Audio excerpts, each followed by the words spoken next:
अस्सलाम वालेकुम स्टूडेंट्स। आज का जो हमारा लेक्चर है वो सिलेक्शन फ्रॉम इंग्लिश वर्ड्स की बुक से है, जो कि आपके सेकेंड ईयर इंग्लिश में मौजूद है। एक पोएम है। तो इस लेक्चर में हम आज इस बुक से पोएम नंबर 3 को डिस्कस करेंगे, इसकी स्टोरी समझेंगे और साथ साथ में इसे लाइन बाय लाइन पढ़कर भी समझेंगे। तो ये हमारा लेक्चर नंबर 3। इससे पहले सेकेंड ईयर की मैं 2 लेक्चर्स अपलोड कर चुका हूँ। तो जो आज का जो हमारा टॉपिक है उसका लेक्चर है, सॉरी, उसका टॉपिक है लाइन्स फ्रॉम सैमसन एगोनिस्टिस। ये एक पोएम है जो सेकेंड ईयर में है। तो सैमसन एगोनिस्टिस एक बहुत बड़ी पोएम है, उसमें से कुछ लाइंस आपके सिलेबस में यहाँ पर पोएम की शक्ल में मौजूद हैं। तो इसके पोइट का नाम है जॉन मिल्टन। इस नाम को याद रखिएगा, एमसीक्यूज में आता है। अब सबसे पहले हम जॉन मिल्टन के बारे में पढ़ते हैं। जो पोएट है जॉन मिल्टन, इसके बारे में कुछ चीज़ें जानते हैं। ये लंदन में पैदा हुए 1608 को। He was born in London 1608। अच्छा, study 7 years at Christ College Cambridge. Cambridge में 7 साल तक कॉलेज में इन्होंने स्टडी की। फिर अप्रैल 1638 से लेकर अगस्त 1639 तक इन्होंने बहुत सारे यूरोपियन कंट्रीज़ का ट्रैवल किया। मेनली इटली में रहे और इटली में बहुत ज़्यादा घूमे फिरे। अच्छा, इसके बाद मार्च 1949 को जब वहाँ पर एक नई गवर्नमेंट बनी इंग्लैंड में, तो वहाँ पर उनको एक पोस्ट ऑफर की गई थी, सेक्रेटरी फॉर फॉरेन लैंग्वेजेस। तो उन्होंने इस पोस्ट को एक्सेप्ट किया था। इस पोस्ट का नाम याद रखिएगा, सेक्रेटरी फॉर फॉरेन लैंग्वेजेस। अच्छा, तो ये हो गई कुछ बातें इनके बारे में। अच्छा, 1652 को ये पैदा हुए, 1608 को। 1652 को इसके आंखों की बीनाई जाने लगी, तो ब्लाइंडनेस की तरफ ये चले गए। तो ये अक्सर वर्ड एमसीक्यूज में आता है। जॉन मिल्टन कैसे पोएट थे? एक ब्लाइंड पोएट थे। फिर 1667 को इन्होंने पब्लिश की पैराडाइज लॉस्ट, जो एक बड़ी बड़ी पोएम है पैराडाइज लॉस्ट के नाम से, जो बहुत फेमस है। अच्छा, ये जो बुक है टोटल 10 किताबों पर मुश्तमिल है पूरी पोएम। तो फर्स्ट एडिशन, इसकी 2-3 एडिशंस हैं। तो पैराडाइज लॉस्ट जो है ना 10 बुक्स पर मुश्तमिल, इसकी फर्स्ट एडिशन। अच्छा, उस दौर में एक और साहब थे जॉन ड्राइडन साहब, ये इसके बहुत बड़े मुखालिफ थे, लेकिन ये जॉन मिल्टन के काम को बहुत पसंद करते थे और हमेशा उसकी तारीफ़ करते थे काम की। तो इस लाइन को याद रखिएगा, एमसीक्यूज में आ जाता है। फिर 1671 को इन्होंने पब्लिश किए थे 2 बुक्स, एक थी सैमसन एगोनिस्टिस के नाम से और दूसरी है पैराडाइज रीगेंड। तो ये 1671 को अपने अंधे होने के बाद इसकी दोनों किताबें क्या हुई हैं, पब्लिश हुई है। जो हम पोएम पढ़ रहे हैं वो सैमसन एगोनिस्टिस है। 1674 को उनकी डेथ हो गई। तो ये था पोएट का इंट्रोडक्शन। अब हम इस पोएम सैमसन एगोनिस्टिस के बारे में पढ़ते हैं। अब सैमसन कौन था, उसके साथ क्या वाकया हुआ, इस पूरी पोएम में इस पर बात की गई है। स्टार्ट करते हैं। तो ये जो पोएट है, ये पोएम है, ये मिल्टन के ग्रेट पोएटिक ड्रामाज में से लिया गया है। तो इस लाइन को याद रखिएगा, it is taken from Milton's great poetic drama Samson Agonistes जो पोएम है। अब सैमसन कौन था? वो अपने कौम का हीरो था, जो बहुत ही ताकतवर, इमेंसली स्ट्रेंथ उसमें थे। ठीक है, बहुत ज़्यादा वो ताकतवर किस्म का इंसान था। अब सैमसन के फादर का नाम याद रखिएगा, मनोवा उसके फादर का नाम है। अच्छा, वाइफ का नाम याद रखिएगा, उसका नाम था डिलाइला। ठीक है, डिलाइला पढ़ते हैं इसको हम। तो उनकी वाइफ का नाम क्या है? डिलाइला। फादर का नाम मनोवा। अब इसके साथ क्या हुआ, इसे इसके कौम के दुश्मनों ने, फ़लस्तीन वालों ने क्या किया, गिरफ्तार कर लिया, कैद कर लिया, टेकन कैप्टिव बाय फ़लस्तीन। अच्छा, कैसे गिरफ्तार किया? इसके वाइफ की धोखेबाजी की वजह से, through the treachery of his wife. Wife का नाम क्या है? दिलाइला।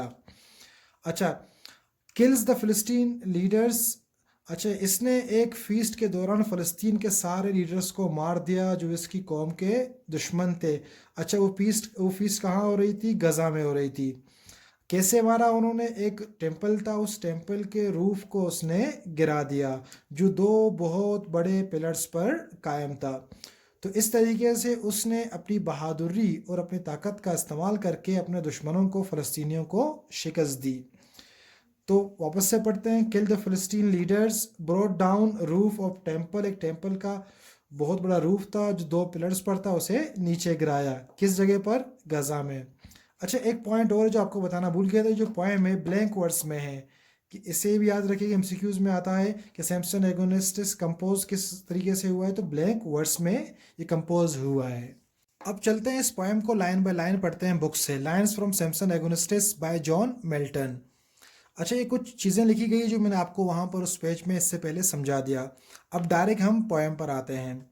स्टार्ट करते हैं फर्स्ट लाइन से। ही पेशेंट, पेशेंट कहते हैं सब्र करने वाला, बट अनडांटेड, अनडांटेड का मतलब है बगैर घबराया हुआ, बगैर हिम्मत हारे हुए। अब कहानी यूं है कि सैमसन को जब फ़लस्तीनियों ने गिरफ्तार किया था तो उन्होंने फ़लस्तीनियों ने एक बहुत बड़ा त्यौहार रखा। उस त्यौहार को मनाने के लिए उन्होंने अपने सारे लीडर्स को फ़लस्तीन भर से बुलाया था। एक टेंपल था, उसी टेंपल के नीचे वो सारा त्यौहार चल रहा था। तो सैमसन भी इनके कैद में था। तो इन्होंने सैमसन को गिरफ्तार करने के बाद सैमसन को सबसे पहले उन्होंने अंधा कर दिया था, किसी तरीके से उसकी बीनाई को उससे छीन लिया था। उसे कैद में रखते थे, जेल में रखते थे, और उसकी हालत दिन ब दिन ख़राब होती जा रही थी। तो यूं हुआ, इसके फादर ने बहुत कोशिश की कि सैमसन को हम किसी तरीके से उनसे आज़ाद कराएं, लेकिन हो नहीं पाया। तो किसी दिन जेल में सैमसन के फादर आए, उसने तसल्लियाँ दी, बेटा मैं आपको आज़ाद कराऊंगा, लेकिन वो जानता था कुछ होने वाला नहीं है।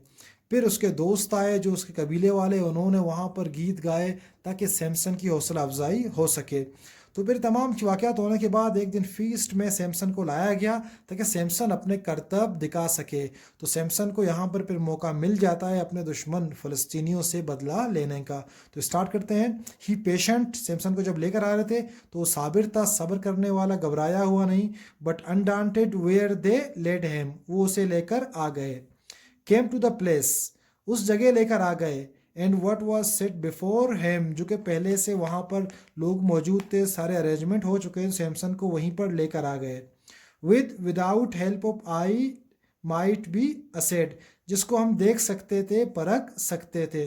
टू हीव, हीव का मतलब है उठाना। पुल, पुल का मतलब है खींचना, ड्रॉ धकेलना, और ब्रेक तोड़ना। ही स्टिल परफॉर्म, मतलब वहाँ पर परफॉर्मेंस चल रही थी, तो सैमसन ने वहाँ पर उनके सामने परफॉर्म किया, फ़लस्तीन के लीडरों के सामने।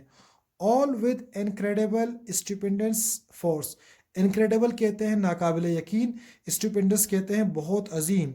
मीन्स सैमसन ने इस तरीके से परफॉर्म किया कि बहुत ही अनोखे तरीके से, वो सब लोग क्या थे, बिल्कुल हैरान हो गए थे। None daring to appear antagonist, daring का मतलब है हिम्मत करना, एंटागोनिस्ट का मतलब है मुखालिफ। वहाँ पर जितने भी लोग थे, जितने भी करतब वाले थे, कोई भी सैमसन के मुखालिफ नहीं आया।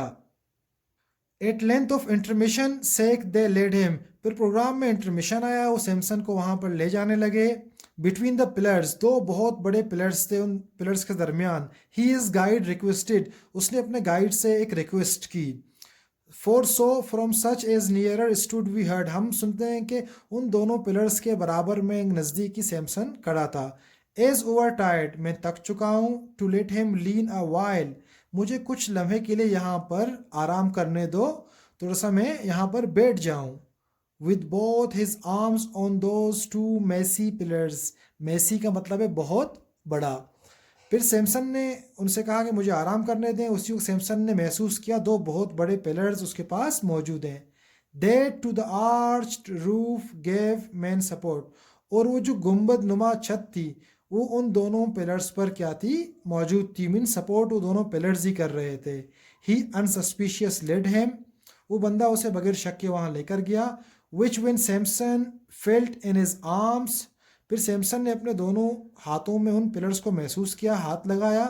With head a while inclined, inclined का मतलब है सर को कुछ लम्हे के लिए उसने झुकाया।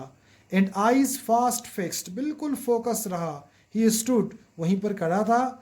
एज वन हु प्रेड, ऐसे लग रहा था जैसे कोई क्या कर रहा है, इबादत कर रहा है। और some great matter in his mind revolve, या फिर कोई बहुत बड़ा मसला उसके दिमाग में चल रहा है। एट लास्ट, आखिर में। With head erect thus cried allowed, erect का मतलब उठाना, फिर उसने अपना सर उठाया और जोर से चिल्लाया। हेदरडो, हेदरडो का मतलब है अब तक। लॉर्ड्स, मेरे आकाओं।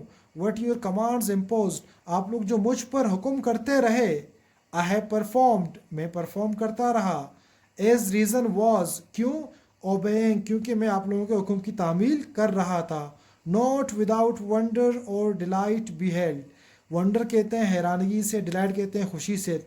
आप लोगों, बिहेल्ड मतलब देखना, आप लोगों ने बगैर किसी हैरानगी से, बगैर मतलब खुशी के साथ सब कुछ देखा। Now of my own accord, अब मेरे अपने मुताबिक, सच अदर ट्रायल, दूसरे करतब। I mean to show you my strength, मैं आपको अपने करतब, अपने ताकत का मुजाहरा करना चाहता हूँ। येट ग्रेटर, जो कि क्या है, बहुत बड़ा है। As with amaze shall strike all who beheld, amaze का मतलब है हैरान होना, बिहोल्ड का मतलब है देखना, जो देखेंगे वो सब दंग रह जाएंगे। दिस अटर्ड, ये उसने कहा, कहना। Straining all his nerves, means अपने सारे नर्व्स को उसने खींचा। ही बॉव्ड, फिर कुछ लम्हे के लिए क्या हुआ, झुका। As with the force of winds and water spent, ऐसे लग रहा था जैसे बहुत जोर से क्या हो रही है, हवा चल रही है। पेंट का मतलब है कहीं पर पानी को तालाब में बांधना, और ऐसा लग रहा था कि कहीं पर किसी तालाब के टूटने की क्या है, आवाज़ है, डैम के टूटने की आवाज़ आ रही है। व्हेन माउंटेन्स ट्रेम्बल, जब पहाड़ क्या होते हैं, कांपते हैं। दोज टू मेसी पिलर्स, वो दोनों बहुत बड़े पिलर्स, जब मैंने आपसे कहा ना वो दोनों पिलर्स के दरमियान आया, तो उसने अपने गाइड से कहा मुझे यहाँ पर खड़े रखें। तो उसने उन दोनों पिलर्स को अपने हाथ लगाया, क्योंकि ये बहुत ताकतवर किस्म का इंसान था।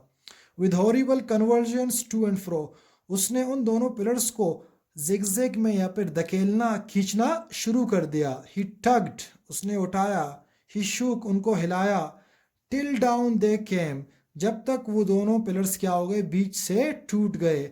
And drew the whole roof after them with the burst of thunder, और पूरे छत जहाँ पर फ़लस्तीन के सारे लोग बैठे हुए थे, उसने अपने ताकत से उन दोनों पिलर्स को तोड़ दिया, और छत क्या हो गई, गिर गई उस मंदिर की या फिर उस इबादतगाह की। कहाँ गिरी, upon the heads of all who sat beneath, beneath कहते हैं नीचे, जो लोग उसके नीचे बैठे हुए थे उनके ऊपर छत क्या हो गई, गिर गई। कौन कौन लोग थे, lords, ladies, captains, counsellors and priest, ये सारे उनके लोग थे जो वहाँ पर मौजूद थे। देयर चॉइस नोबिलिटी, आला दर्जे के लोग, आला ओहदे रखने वाले लोग। एंड फ्लावर, अजीम लोग। नॉट ओनली ऑफ दिस, सिर्फ ये लोग नहीं, बट ईच फिलिस्तीन सिटी राउंड, जो वहाँ पर सारे जमा हुए थे इस गजा शहर में, वो छत गिर गई, सब नीचे क्या हो गए, दब गए। Met from all parts to solemnize this feast, solemnize का मतलब मनाना इस त्यौहार को, क्योंकि उन्होंने सैमसन को गिरफ्तार किया था। सैमसन के गिरफ्तार होने की खुशी में वो एक त्यौहार मना रहे थे। सैमसन विद दीज एनमिक्स्ड, सैमसन भी इनके साथ था। इनएविटेबली, ना चाहकर भी, इसका मतलब है जिसे हम रोक नहीं सकते, अनहोनी। Pull down the same destruction on himself, जब वो छत गिर गई तो सैमसन भी उसके नीचे मौजूद था, सैमसन भी मर गया। तो सैमसन ने इस तरीके से अपने दुश्मन फ़लस्तीनियों को मार दिया और अपने कौम को वापस से आज़ाद कराया। तो सैमसन ने अपने जान की कुर्बानी दे दी ताकि उसके कौम के लोग आज़ाद हो सकें। तो ये थी पोएम सैमसन एगोनिस्टिस।